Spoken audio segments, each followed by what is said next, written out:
Welcome to the NCO Journal Podcast, where we explore NCO professional development. This is a podcast series where we discuss published articles with authors and provide a forum for the open exchange of ideas, information, and solutions. I'm your host, Staff Sergeant Brandon Cox, Senior Editor of the NCO Journal.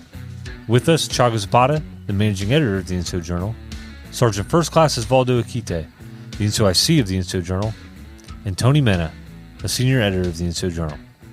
Today we discuss the article, Be Yourself, by author Command Sergeant Major Shawn Carns. Before we kick things off, Sergeant Major, could you please tell us a bit about yourself? Sure. I'm a Corps Command Sergeant Major Shawn Carns, currently the First Corps Command Sergeant Major, and very excited to be able to be on this podcast because I think it's important for us to get our voices heard as non-commissioned officers. I grew up in Indiana, Pennsylvania, small county in Pennsylvania, probably about 2 hours west of Pittsburgh, Pennsylvania. And, joined the Army in 1992. So been in the Army now going on 31 years, a great life experience and a great career. Married to my lovely wife, Teresa, and we have two great kids, Matthew and Megan, doing great things, obviously, for the world. So, love to have them in my life. And I've served in, every position from team leader up to Command Sergeant Major in the infantry. And then I also have a diverse background, as a lot of non-commissioned officers not necessarily have, is that joint aspect where I've had the opportunity to be the Command Sergeant Major of JTF Bravo in Honduras, and also CJTFO, which is the Combined Joint Task Force Horn of Africa, Sergeant Major in Djibouti, Africa. So again, I appreciate you all having me on this podcast, and I look forward to our conversation. Thank you, Sergeant Major. And we appreciate your article. It's doing very well on social media. It's got a lot of attention. So, Sergeant Major, what initially inspired you to write this article?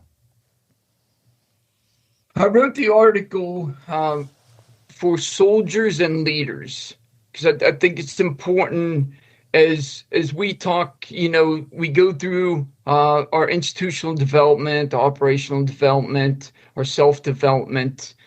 It's important to get people to understand the how, and the how of doing things. And, in BLC, basic leaders course, they teach you about leadership and, the influence, provide motivation, direction, inspiration to the formation. But I think it's important that you have to, before that, it's understand yourself, right? So as you're coming up as a soldier, we want them to master the fundamentals, master the craft. And that is also a time to self-reflect and understand who you are and being yourself, which will help you in the future of being a leader, to be yourself as that leader, not being somebody else as a leader. So I was inspired to try to give the how a little bit before you become a leader. Could you explain to us a little bit about what you mean exactly about being yourself? Sure. Being yourself as a leader, I think it goes into understanding about caring, authenticity, empathy, your personal values, your life story, because all this feeds into, being yourself, speaking from the heart, understanding to have that balance, not just speaking from the heart, but speaking from the mind. So there's a balance in there. And then staying grounded to who you are, I think, are very important on what it means to be yourself. Because a lot of times, as our operational development, so a lot of our leadership experience comes from watching others. And I've learned a lot from different people, good and bad. Because remember, you can learn from bad leadership at the same time, right? Of what not to do. but we look at that, and sometimes we take that and say, hey, that is the way I need to be a leader. And I'll give you an example. So when I was coming up, I was not a good sergeant. I was not a good staff sergeant because I watched other leaders, and I thought the right thing to do was to yell, to be aggressive. And don't get me wrong, there's a piece that you need to be aggressive as a leader, right? It's important. You just don't want that to become toxicity. But I think there's a piece to aggressiveness. But I believe and I know that, hey, yelling is not going to get you anywhere. And that took me time to understand that. As you read in the article, 10 years in the military, 5 years as a leader. And when I was at Fort Carson, Colorado, I had some great squad leaders. And they, kind of one day humbled me and said, hey, Sergeant, hey, this is some of the things that you could do to help you better as a leader. And that is really where I started learning about, number one thing, self-reflect, and understanding about caring and giving guidance and not necessarily yelling, and understand that I give guidance, inspect what I expect.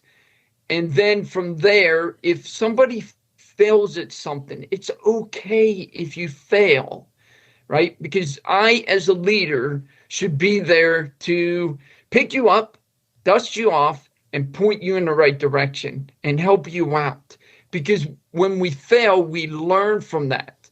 But we learn from that from a great leader, as my first article, develop, leadership is a relationship built on inspiration and trust. I built that relationship with you so that you trust me when I pick you up, dust you off, and point you in the right direction. Hey, okay, this is the right direction I go with, because my leader that I trust is giving me the right directions, the right tools to become, either a better soldier or to become a better leader.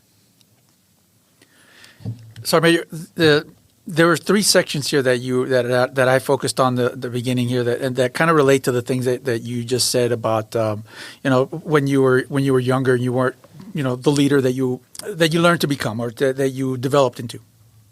Caring, authenticity, and empathy. Now, I was in the Marines, and I'll admit too that at the beginning I don't think I wasn't a good leader either. I had guys who I was in charge of, and it was more like paying lip service to doing what needed to be done, rather than not because I wanted to do it or because I wanted to know them or take care of them, but because it's something that I had to do.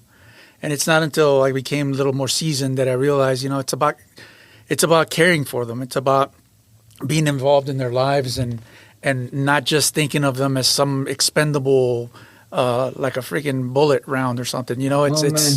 It's they're people, and it took me a while to kind of learn that and to look beyond that. And I think that one of the things that maybe that you kind of it's in your article, but it's self-awareness. I think it's one of the things that I think when I became self-aware about the fact that I was kind of failing or just paying lip service, that's when I think that when my leadership style turned around and I became somebody that they would follow to hell and back. I would hope they would. So just wanted to throw that out there, because I think self-awareness is a big deal, and that was the main thing that I got out of your article, is that all these things, yes, you should be, but if you're self-aware enough, then you become then you're not just doing them because they need to be done, but because they're a part of you. And I think that kind of brings up why there's so much diversity. So, like when I was reading this article, I'm thinking about why is it that there's so many values, so many different beliefs and things like that? Because the Army is made up of a group of a lot of people coming from all parts of the country, raised differently, different experiences, kind of like what Sergeant Major mentioned in his article. All parts of the world too. So they're bringing in all this, their story, these individual stories, and it's not until they kind of do that self-reflection, understand that there's at least the Army has a baseline for values and things like that. But I mean, once they start merging all those things, that's when that growth begins to happen, right? Totally agree, 100% with you. Everyone has a different social, economic, and cultural background. Every single one of us. When I was growing up, my mom and dad divorced when I was younger. Two great parents, doing great things. Great relationship with them today. My mom remarried, but we were poor. We were buying clothes from Goodwill. And, whenever you go to school, you know the deal. When you go to school and everyone else is wearing the Nike and the Levi's, and here I am wearing, Goodwill clothing. And it sucks. It's straight up, it's not easy. But that built resiliency in me. Resiliency to overcome. And I overcome that. I just continued on what I was doing. So that helped me build resiliency. But, again, you went back to self-reflect. So then in the Army, I didn't understand that self-reflect neither until, them 4 squad leaders came in and talked to me. And then that is where kind of the light bulb clicked on, and I had to self-reflect. And I also had to humble, right? We got to humble ourselves. I humble myself to today. I ask all the time whenever, I'm talking to the sergeant majors is, hey, what am I saying? Does it make sense? Or, hey, does that decision make sense? I want their opinions. And they open up, and I'm humble and say, okay, that direction I was just taking us in is probably not the right direction that we need to go. But we as people need to self-reflect. And I do it daily, and you can do it different ways. I meditate every single day. I find a time during the day to be able to meditate and just relax and let my mind go, to meditate on what I'm doing, and am I doing everything I can do for the soldiers and leaders of our formations. So it's very important to self-reflect on yourself now, on yourself as you're growing up, and what values that you have attained from that background that you have. So it's very important, because all that comes together in who you are. And then from there, then you have to mold that from your experience of watching other people, good and bad leadership, mold yourself into the leader that you want to be. You, not somebody else. I was, when I was coming up as an E5 and E6, I was being somebody else. I was not being myself until them 4 squad leaders talked to me. And then I was understood about being yourself and who you are as a leader, right? Because you also have different people. You have extroverted people, you have introverted people, and both of them are great leaders, right? Because they have found themselves, and to understand how that comes together to make them successful in leadership. I wanted to kind of know, how did that conversation go down? What did those squad leaders say? Did they say be yourself, or they were just saying, hey, this is something you're doing that you're being counterproductive here? Or I'm just wondering how that went, because that seems to have made a big impact in your career. Yeah, it was definitely me being counterproductive. I was, making corrections. When I would make corrections on them, I'd be very aggressive. I won't say I was necessarily yelling, but it come probably pretty close. And each one of them, dear Lord for them, they come in there and said, hey, you don't need to, get aggressive with us. You don't need to yell at us. We understand what you want, and just give us guidance and let us go and figure it out. And I was like, wow, okay. I'm thinking in my head, wow, okay. And as they left, I actually sat there for probably good, 30 minutes thinking about what they said. And looking back on my career, what made other leaders successful, that was maybe not necessarily the right way, that it looked correct, but it was not correct. And that is really where I started understanding about being myself, as I talked about and I tell leaders all the time is, we lead from the mind. We have to have a balance of not just leading from the mind, but leading from the heart. When you start leading from the heart and understand that balance, that is being yourself, right? Same thing with speaking. You just don't speak from the mind. You got to speak from the heart.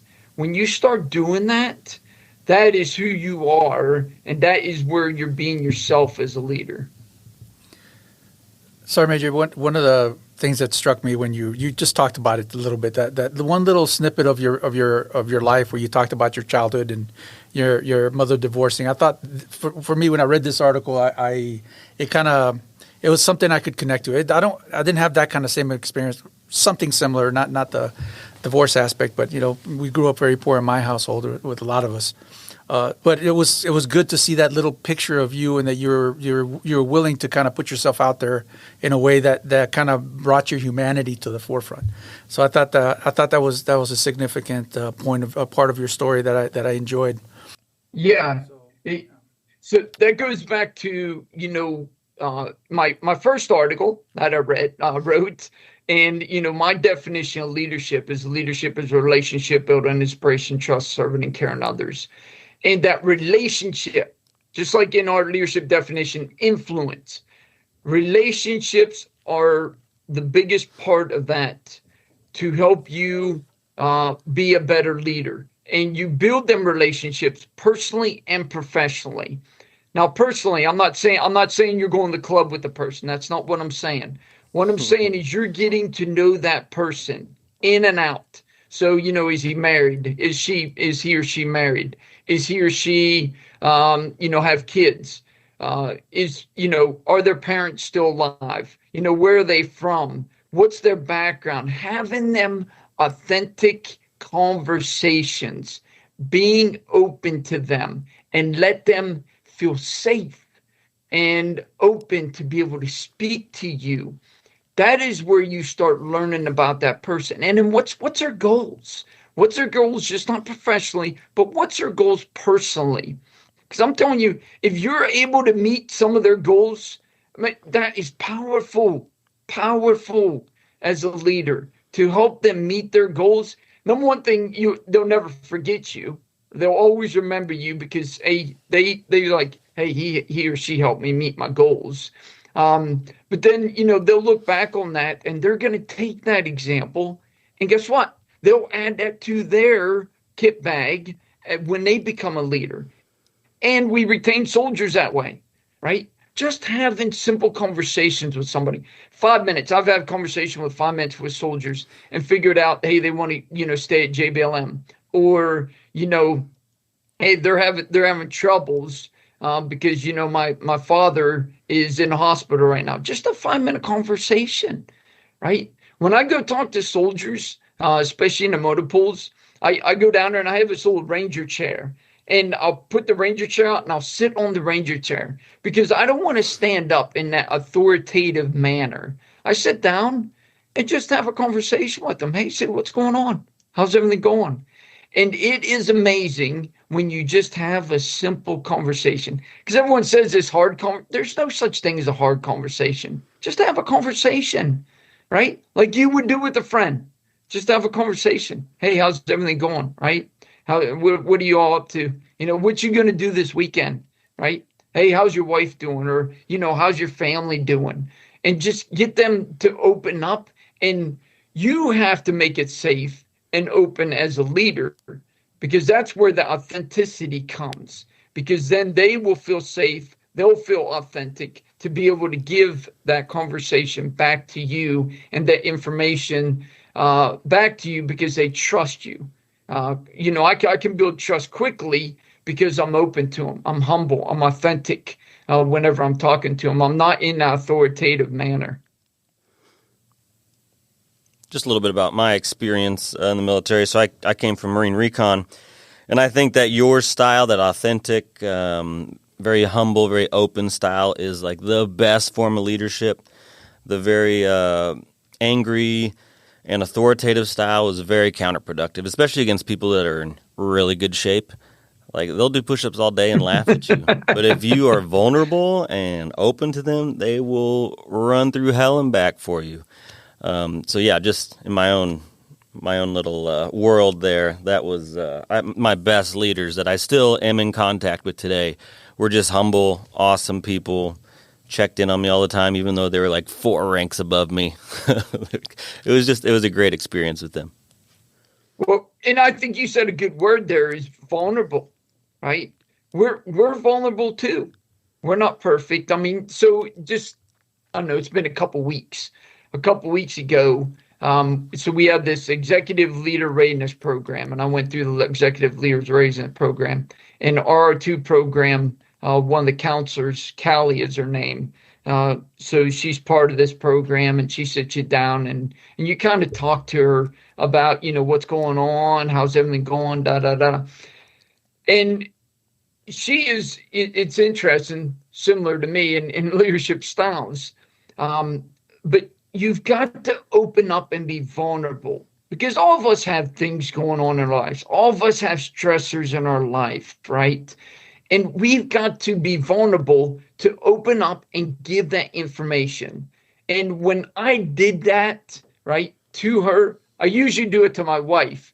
So she usually gets all the vulnerability. But when I opened up to her and talked to her about some stuff, she gave me good counsel.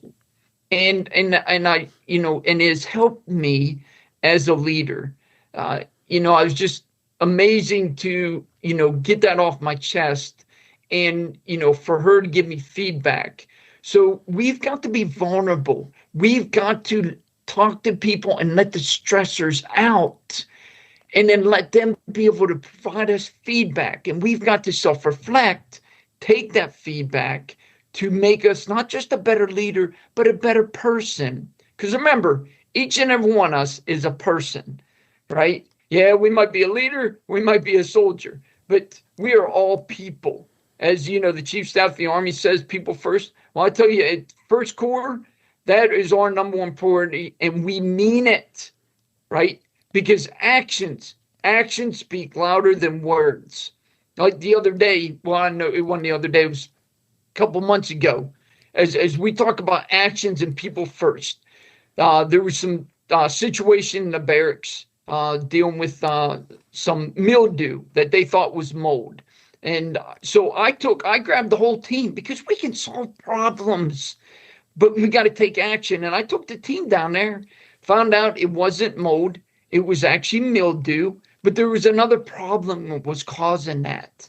So guess what? The team was there. We moved the soldiers out of those barracks, and they're fixing the problem. That is taking action. That is people first.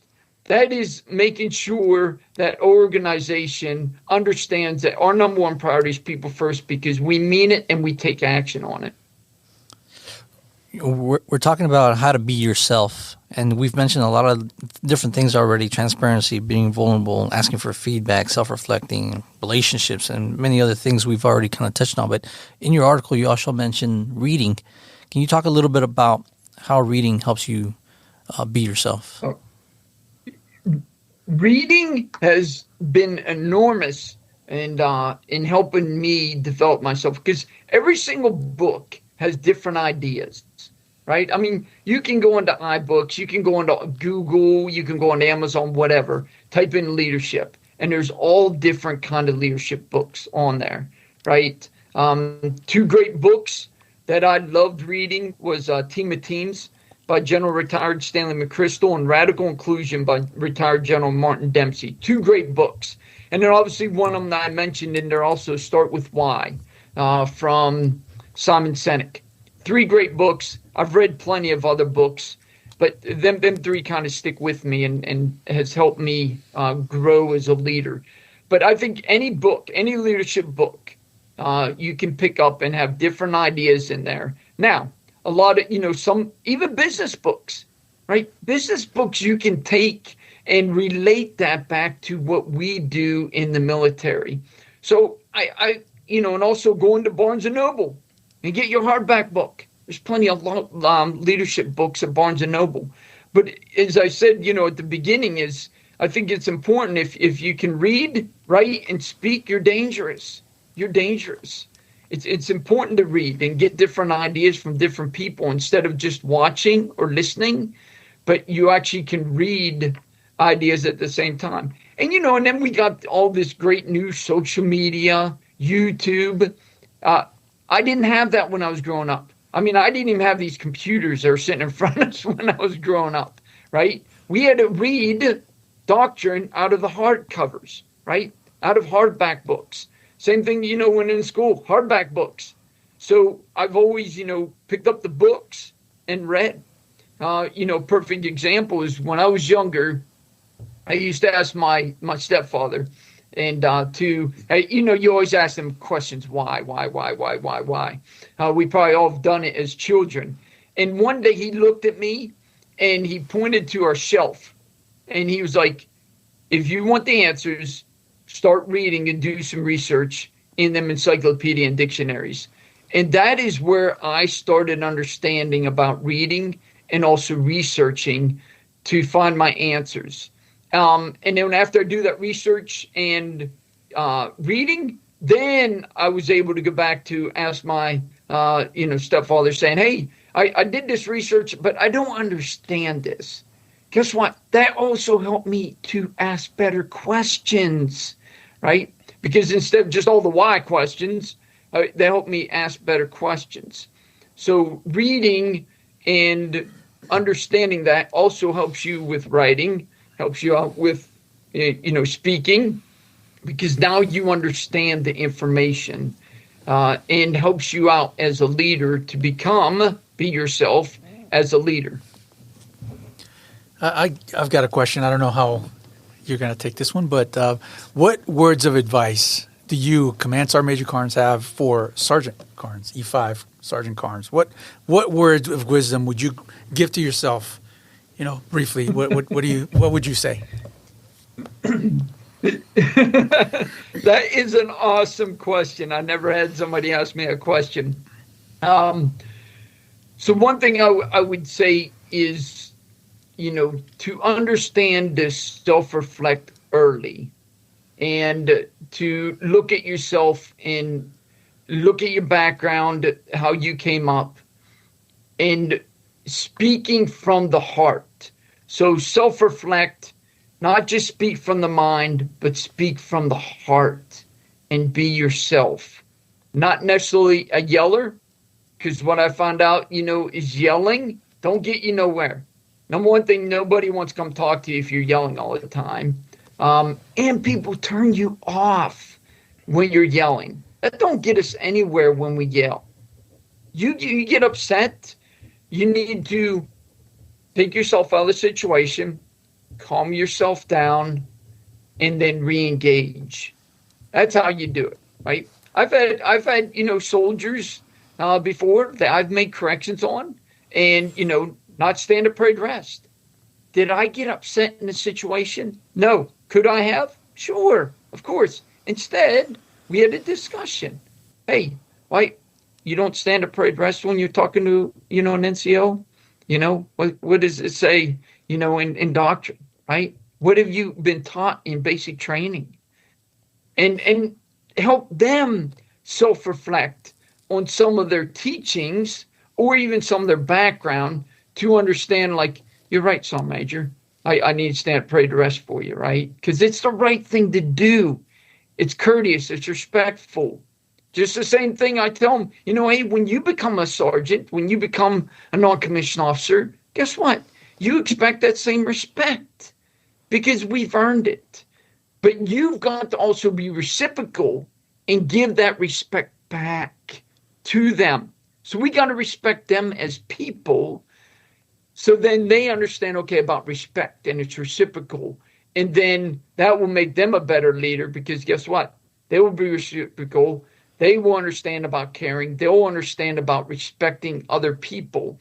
And that is, where you also start getting into being empathetic, putting yourself in their shoes, right? Maybe, they were not taught something. And instead, you're getting mad at somebody. Well, maybe they weren't taught and they need to be taught or retaught. So a development moment, right? And guess what? If you yell at them, they're going to turn you off. So you can't develop them. But if you speak to them and have a conversation with them, then guess what? Then they're attuned to what you're saying as we talk about active listening, and just not active listening, but hearing what you're saying. They will take that and they'll remember that and do that in the future.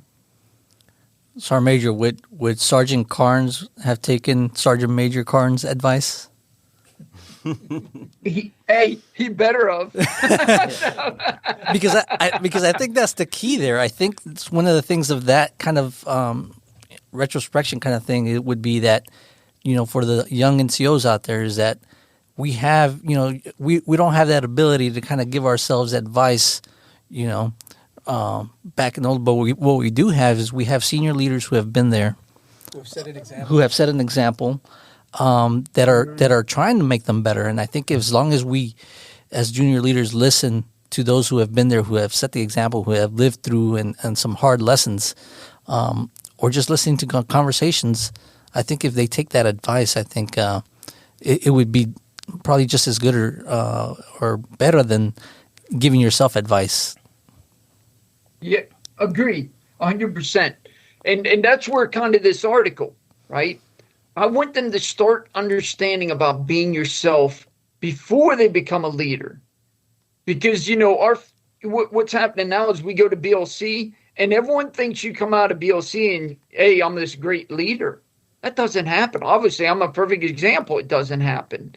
And I tell the soldiers all the time, because there'll be one thing they always say, my sergeant is not a good NCO, right? Well, I said, of course he's not.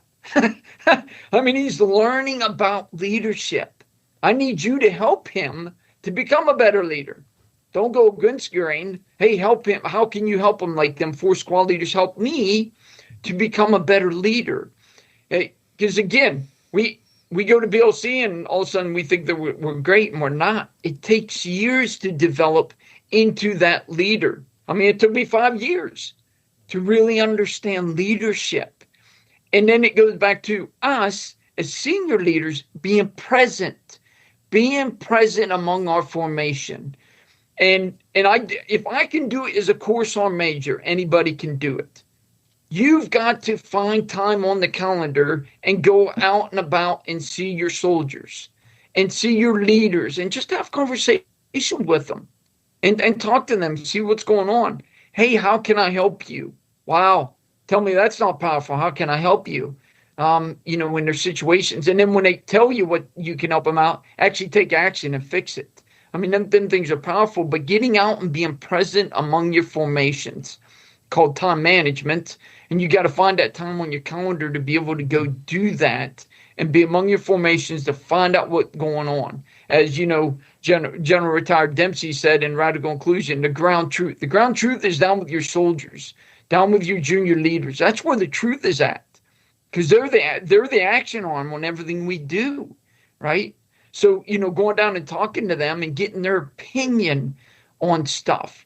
And then once you get their opinion, and then from there, or, hey, I need help with this.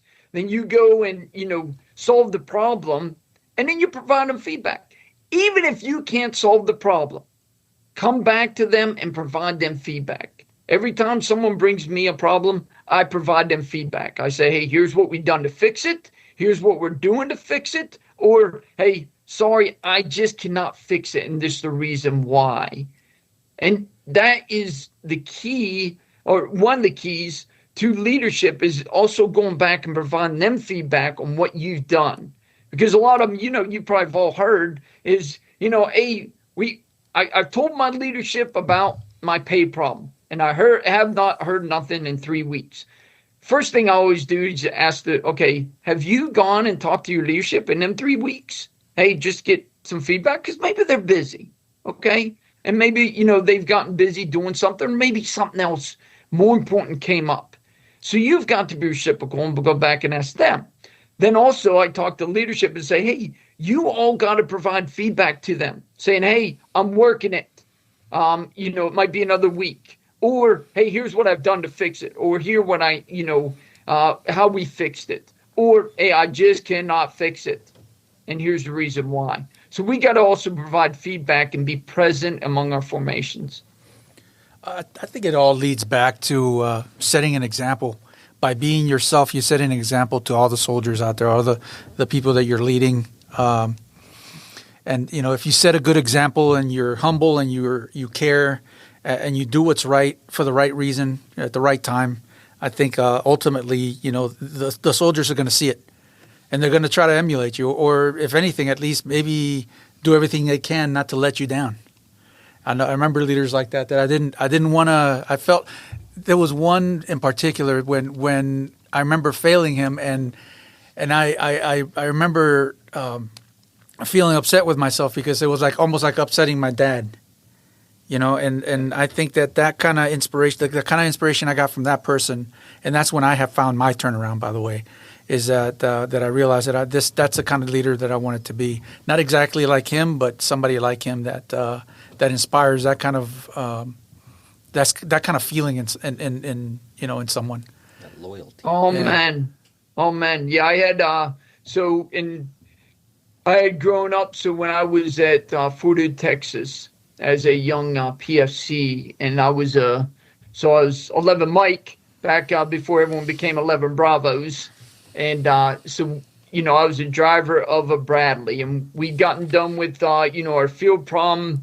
It was like 01 in the morning. By the time we got back, we had to take the Bradleys through the wash rack, put them in the motor pool, and then we still had to come up and clean our weapon system. So this is like I said, 01 in the morning. I am just beat because, driving the whole time and, no sleep. So I get into my room and, the doors open because we have to keep our doors open as we're cleaning weapons. So I'm there cleaning my weapons. I fall asleep. And one of the squad leaders come in and he just starts destroying me. My weapon went all over the place and everything like that, saying, wake your butt up, da, da, da, da, da, da, right? I said, Roger, Sergeant. And then my team leader, squad leader, Sergeant Gonzalez came in the room, and he told that squad leader, he was like, hey, leave him alone. That is my soldier. I will take care of him. And so the other squad leader leaves. Sergeant Gonzalez comes in, and he goes, hey, give me your weapon. He goes, now you go to sleep. I went to sleep. He cleaned my weapon system. I never woke up until the next morning, and everyone was gone because this was a Friday. I'm sorry, it was a Thursday, and then we had Friday, Saturday, and Sunday off from the field prom. I woke up the next morning. Everyone's gone. Everyone's sleeping. I'm like, what happened, right? Type of deal. But he took my weapon and cleaned it for me. He took care of me. And as you were saying about setting an example, that was an example I wanted to set. Was I lost in my ways at the beginning of E5 and E6? I was. And then that was one of the self-reflecting I did when them 4 squad leaders talked to me, to remember about Sergeant Gonzalez and what he did for me. Was like, wow, you talking about setting an example. You talking about caring and taking care of your soldiers. Obviously, I've not forgot that. 30 years, going on 31 years in the military, I've not forgotten Sergeant Gonzalez and what he did for me that day. Sergeant Major, as a call to action, what is your hope for soldiers to do after reading your article? Yeah, call to action. I like it. So I want them to, read it, self-reflect on it, and think about who they are, right? What was their background? How were they brought up, right? Different people brought up different ways. So how were you brought up, and how does that make you the person that you are today? And then once you figure that out, then understand, because now we're understanding who we are, then how does that relate, just not from the mind, but how does that relate from the heart? And then being yourself from that. And that will translate into, the caring, being authentic. And you're going to stumble. Don't get me wrong. We all have. You're going to stumble. You're going to make failures. But that's where, we built that relationship as senior leaders, and that you trust that I'm going to be there for you when you stumble and you fail. I'm going to pick you up, dust you off, and point you in the right direction to help you become a better leader. Because you don't, same thing. It's like going to BLC. You go to BLC, you're not this great leader once you walk out of there. Same thing. Once you do that with self-reflection, you think about the heart and mind and what does that mean, you got to put that into action. And the action is not always going to be right up front. So you have to be humble to be able to receive feedback to make you a better leader into the future. Thank you, Sergeant Major Carns, for joining us, and thank you to our audience. Remember to put your knowledge to the page, submit articles, and get published with the NCO Journal. Don't forget to check out our webpage and follow us on social media. We'll catch you next time on the NCO Journal Podcast.